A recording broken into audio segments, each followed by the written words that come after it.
वैकुंठ में कोई ऐसा वैसा जा सकता है क्या?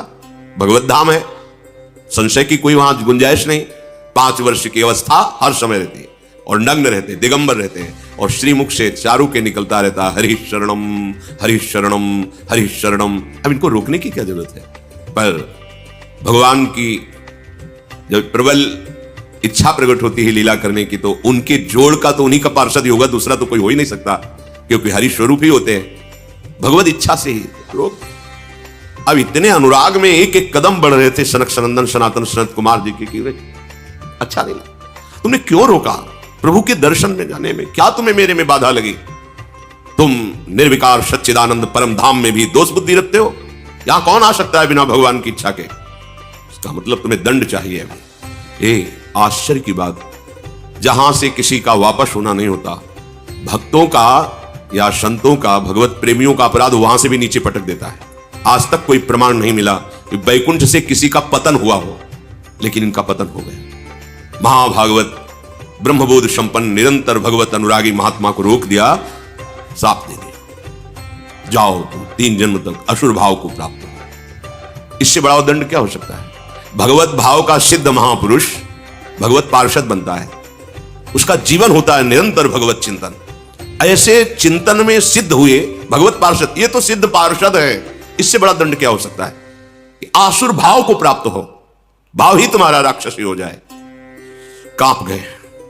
जय विजय भगवान सर्वांतर्यामी स्वयं चलकर आए और बड़ी अद्भुत बात कही।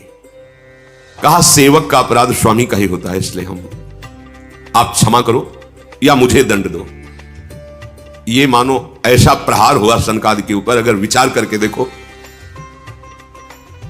बहुत मृदु शब्द दिखाई दे रहे हैं, लेकिन नहीं। भगवान को लगा तुम्हें तो सोचना चाहिए कि मेरे पार्षद हैं।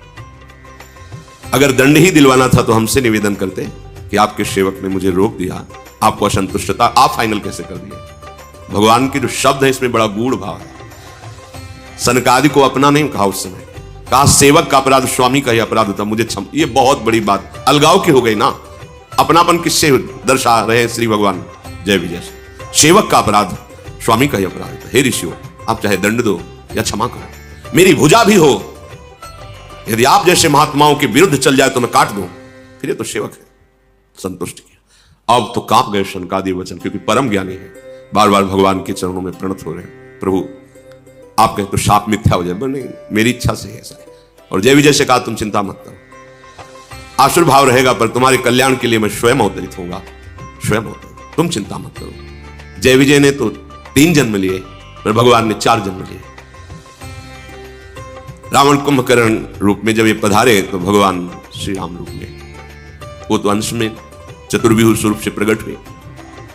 हिरण्यकश्यप हिरणाक्ष के लिए भगवान नरसिंह और वाराह और शिशुपाल दंतवत भगवान श्री कृष्ण, 4 अवतार, राम, नरसिंह, वराह और हरि श्री कृष्ण, 4 अवतार भगवान ने लिए।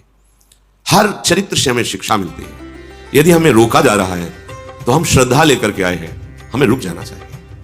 दूसरी बात, यदि वो भगवत प्रेमी महात्मा है तो विनय की जा सकती है, उसको शासन के द्वारा नहीं रोका जा सकता। वो भले अल्प अवस्था का क्यों ना हो, यदि वैष्णव चिन्हों से चिन्हित है तो हाथ जोड़ के बात करनी चाहिए। अगर आप कुछ क्षण यहां विराजमान हुए, अभी मैं आपको विनय पूर्वक, शासन नहीं, पार्षद हैं भगवान के, वो सामने महान ऋषि है, विनय की जा सकती है। हमको एक एक आचरण की शिक्षा मिलती है हर चरित्र से, हर चरित्र से। अब ये भगवान के पार्षद आसुर भाव को प्राप्त है, इनकी जोड़ का कौन हो सकता है? तो 10 सिर ताहि 20 भुज दंडा, रावण नाम वीर बरी बंडा। बड़ा ही प्रचंड सामर्थ्यशाली रावण, इसके 10 सिर, और ऐसा नहीं था कि भयानक लगता हो, 10 सिर होते हुए भी बड़ा सुंदर था। भगवत पार्षद है, सुंदर था, ऐसा नहीं कि उसके देखने में कुरूपता झलकती हो, जिसके 10 खोपड़ी हो तो अलग नहीं लगेगा, ऐसा नहीं था। और 20 भुजा, महान बलशाली, प्रचंड शूरवीर, मानो हिमालय ही पैदा हो गया हो, पुष्पोत्कटा के गर्भ से, ऐसा विशाल काय स्वरूप। और आहार, ये छोटे मोटे निशाचरों की बात अभी आप सुनी थी। वो बक नाम का निशाचर जो एक चक्रा नगरी में जब पांडव रुके हुए थे तो ब्राह्मण की बारी आई थी, तो वो बता रहा था 200 भैंसे, 1 छकड़ा भोजन और एक आदमी, जैसे हरी मिर्च एक चाहिए तो एक आदमी उस परिवार से जाएगा, रोज उसके लिए अलग अलग नगर से एक एक घर से जाता था। 200 भैंसे, 200 भैंसे कितने, एक शकड़ा भोजन, और एक आदमी हरी मिर्ची की तरह स्वाद लेने के लिए। वो आदमी खाएगा, 200 भैंसे खाएगा, एक शकड़ा, ये उसका रोज का आहार था। ये छोटे मोटे राक्षसों की बात है। कुंभकर्ण का आहार क्या था? अनगिनती, मतलब महीनों से व्यवस्था होती थी अपराधी मनुष्यों को पकड़ के, गौ भैंसे नाना प्रकार का आहार, ऐसे जैसे गौशाला खोली जाती ना, ऐसे उसके आहार की व्यवस्था होती। आहार कर, भयानक आहार करने वाला, मतलब विश्व को अब चाट जाए ऐसा उसका उदर, आहार करने, भयंकर बलशाली। मालिनी जी के गर्भ से प्रकट हुए महाभागवत विभीषण जी। देखो चिंतन का प्रभाव पड़ा है।